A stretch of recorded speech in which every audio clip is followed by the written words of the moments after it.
Not far from Antarctica, a vast mountainous island looms, exposed to the fierce storms of the Southern Ocean. Inhospitable and hostile, it is still an annual destination for millions of penguins. For their chicks, the first summer is crucial and perilous enough. But winter presents the greatest challenge of their lives. Year after year, they return to South Georgia, the city of penguins, one of the largest animal gatherings on Earth.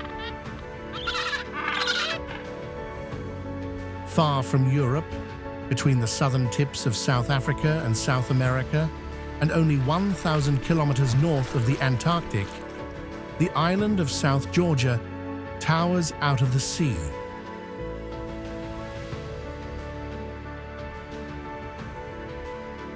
It's the very top of an underwater mountain range, as big as the Spanish island of Majorca. By September, late winter on South Georgia, winds reach up to 180 kilometers an hour, with temperatures plunging under -15 degrees Celsius. For months, thousands of king penguin chicks have been waiting for their parents in a vast juvenile colony. In winter, the penguins' fishing grounds lie far away from the island. It won't be long before the youngsters' last fat reserves are used up. If the parents don't get back in time, the little ones will starve. The first breeding birds have already gathered on an old whaling ship. South Georgia shags live here year-round. They build their nests in ice and snow. Breeding early in the year, so their offspring are fully fledged by next winter. In contrast to the shags, king penguins take a very long time to reach adulthood. They only start fishing at 1.5 years old. For now, they go to kindergarten without supervision. However, at the end of winter, the first elephant seals are appearing at the coast. There is still enough living space, but that's going to change pretty soon. A good spot on the beach guarantees female attention, and whoever already has one defends it ferociously. In these contests, over 7 tons meet head-to-head. As many as 60 females make up a harem, and the bull assertively puts any newcomer to flight.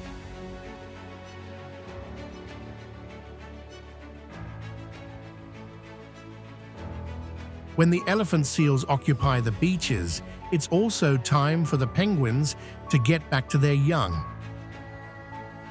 Even the bigger chicks are reaching the end of their strength, and not all of them survive the long winter. A skua mingles among the exhausted youngsters. For him, there's plenty of food around these days.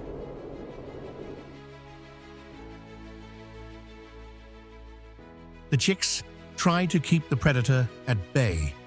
Only their parents' return can save the young birds from starvation.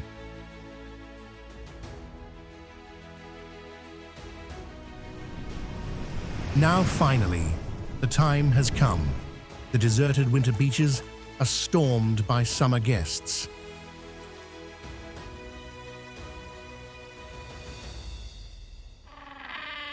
In the coming months, 2 million king penguins will crowd the island. They head straight for their offspring without delay. One couple finds each other again on the beach after months at sea. Greetings are kept short. They still have quite a journey ahead. It's rush hour in a snowstorm, but their bellies are full of fish. Finally, the penguin parents reach the colony of kids. Parents and youngsters recognize each other in the crowd by their calls. Even after months apart, the long wait was worth it. From now on, parents provide a steady food delivery service well into summer. Only then will their offspring fish in the ocean themselves.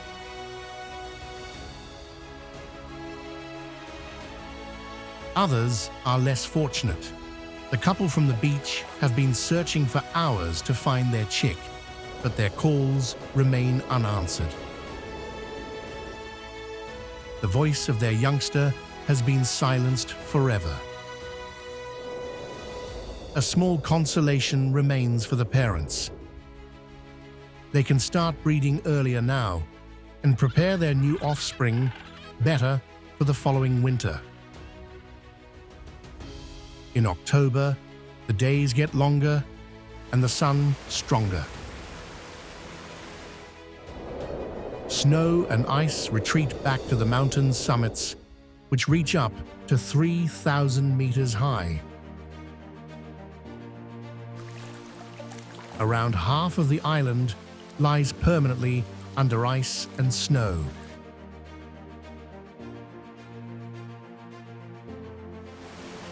There are more than 160 glaciers here, many of them sliding down as far as the sea.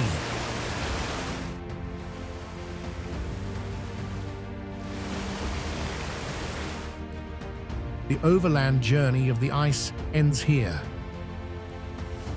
After thousands of years on the move, it will drift along in the Southern Ocean in the form of ice floes. Last summer's chicks are now enjoying the spring sunshine and the all-inclusive service delivered by their parents. They're well-fed and already plucking the baby down from their plumage. But it's not only the youngest shedding feathers. Before the adult penguins can breed again, they have to molt for several weeks.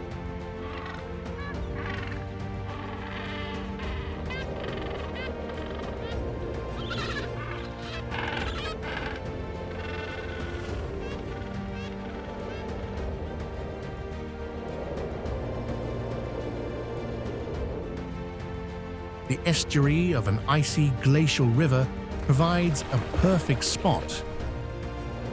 King penguins change their plumage every year. Old feathers are no good for insulation anymore and are shed one by one. Their metabolisms are working flat out, and as body temperatures rise, the birds need to cool down. The young penguin couple occupies a desirable patch of cold water. Their coats are itching all over. While the penguins wait for their new plumage, even more summer visitors arrive. Gentoo penguins are fast swimmers, but only reach the South Georgian coast in November. Plots with direct access to the sea are already taken. Thankfully, Gentoo penguins prefer green spaces with scenic views higher up in the mountains.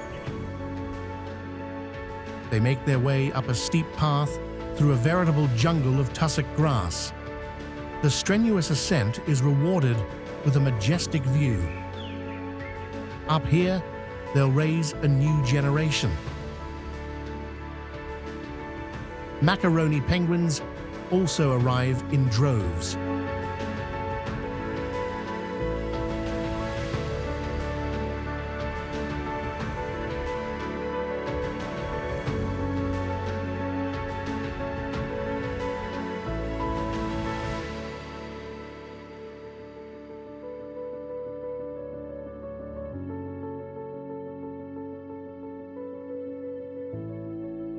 More than 5 million of them flock to the island, claiming the rocky shoreline.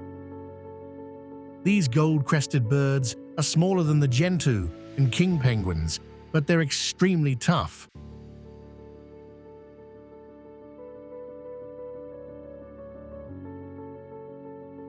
As keen climbers, they favor the barren, rocky areas.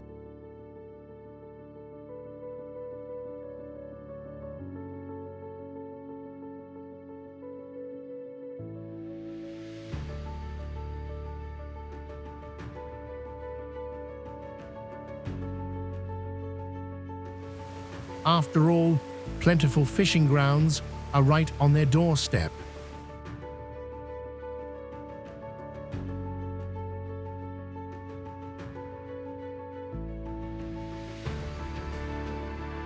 Back on the beaches, the molting of the king penguins is over.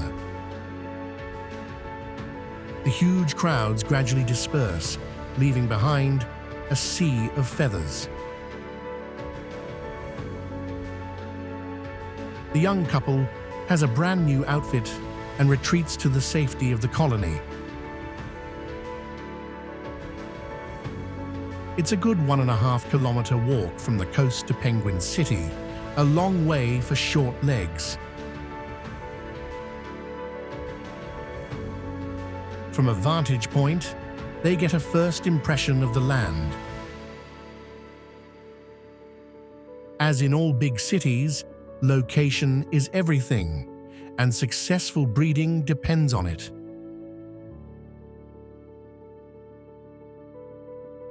Because it's early in the season, the property market is still quiet, and the couple quickly finds a suitable plot. But a brief glance at the colony shows that public displays of love are no easy matter. There's always someone interfering. The exchange of affections leads to a skillful balancing act. In just a few days, the female will lay her single, precious egg. In contrast to the emperor penguins of the Antarctic mainland, where fathers incubate the eggs alone in winter, king penguins take turns.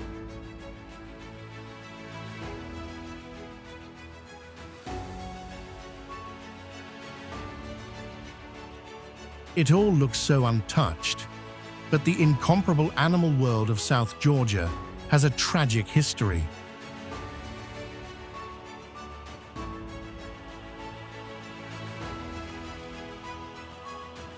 It began in the 19th century with seal hunting and came to a climax with industrial whaling.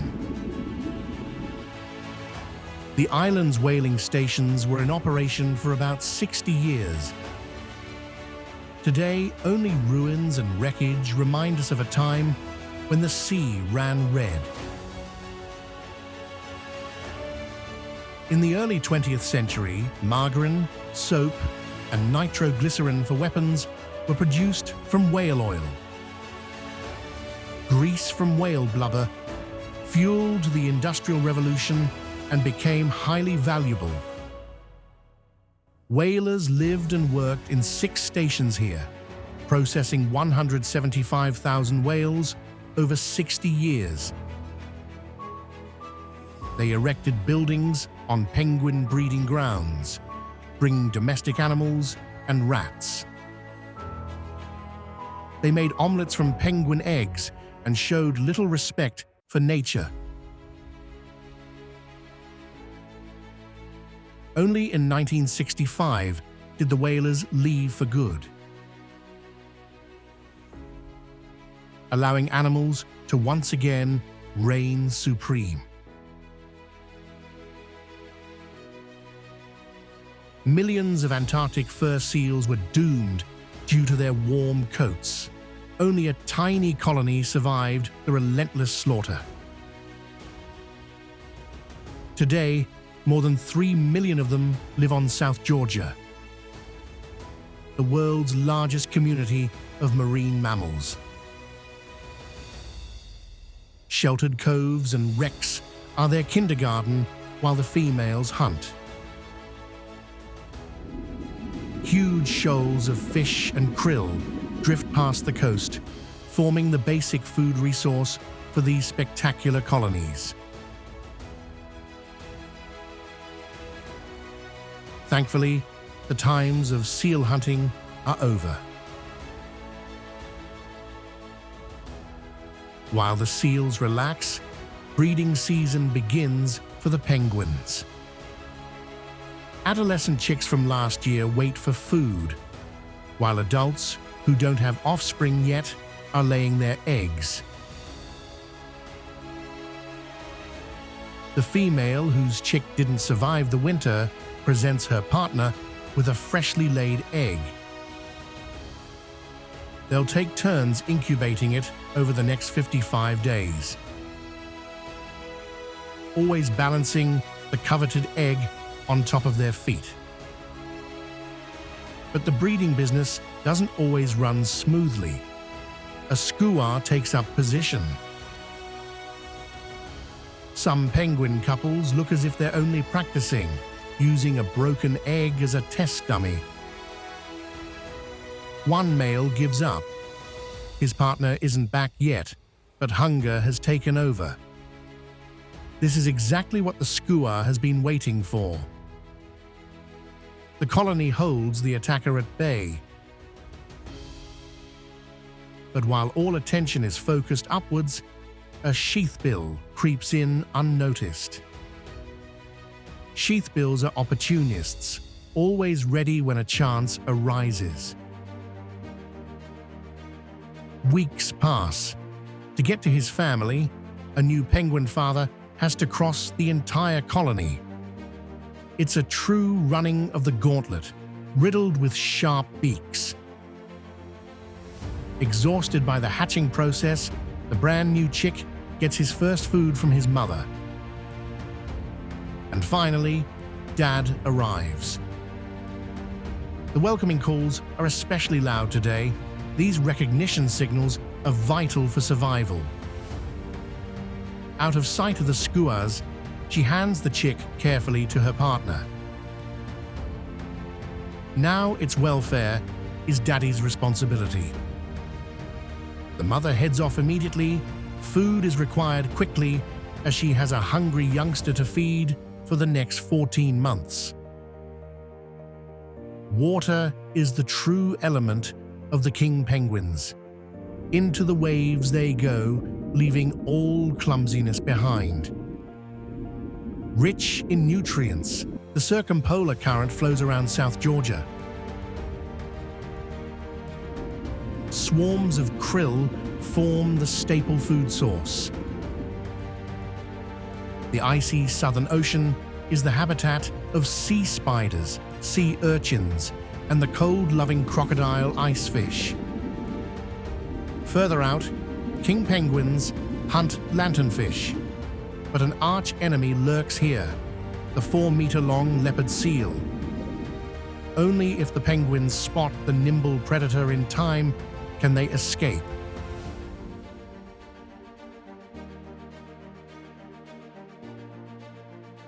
Leopard seals aren't picky. If penguin hunting fails, they'll go after other seals or krill. With the path clear, the penguins reach the rich fishing grounds. Here, humpback whales pose no danger. Like a flag in the wind, their spouts direct the penguins to swarms of fish. Wherever humpbacks feed, there's plenty for others.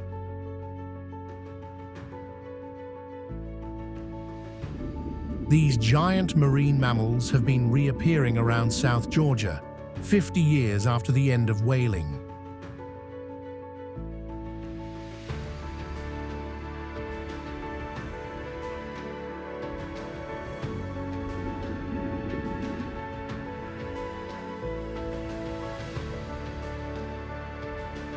Today, species diversity is strictly protected and monitored by a research station at King Edward Point. No more than 20 scientists and officials live here in summer, managing the island. They monitor the fishery and prevent the reintroduction of rats and diseases. Here at the edge of the Earth, important data on the polar food chain is gathered to ensure ideal fishing quotas.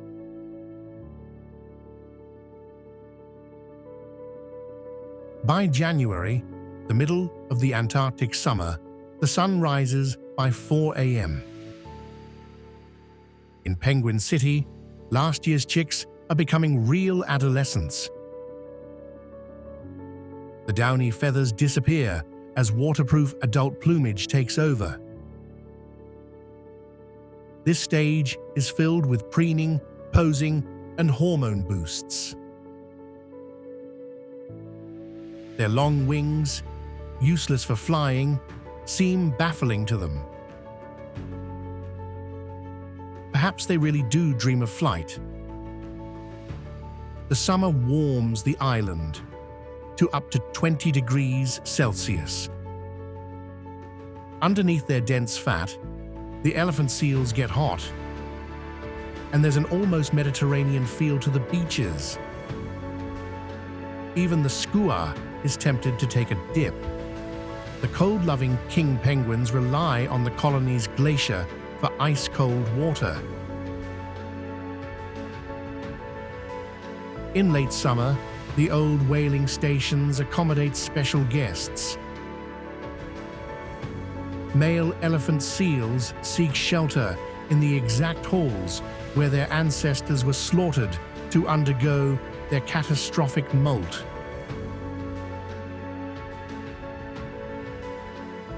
Their grumpy mood is a paradise for sheathbills who shamelessly clamber over them.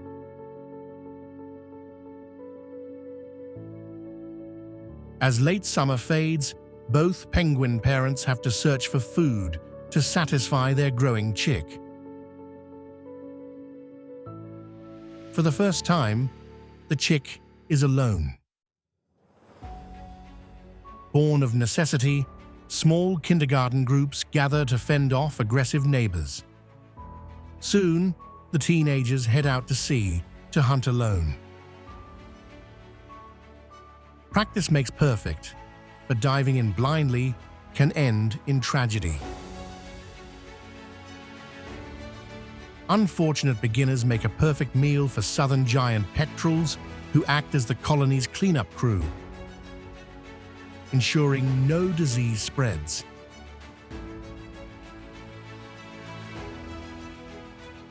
Autumn brings wild weather. The wind sweeps the Antarctic continent and blasts the island with full force. The macaroni penguins leave, and many king penguins follow the migrating shoals of fish. The vast penguin colony is changing. Thanks to double food rations, the now 4-month-old chicks have grown significantly. Their fat supplies will last a long time, allowing them to face the winter confidently without their parents.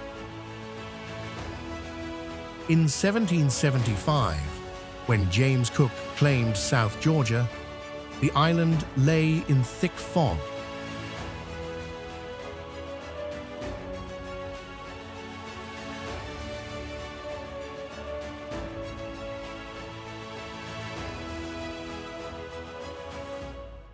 He had no idea the destructive influence his travel reports would have.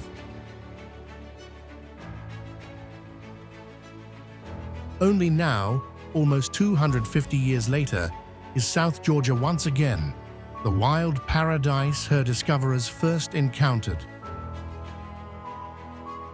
The chicks wait safely in their kindergartens.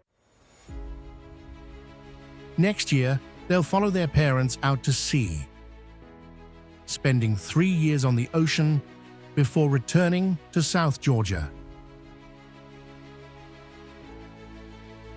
The eternal city of the penguins.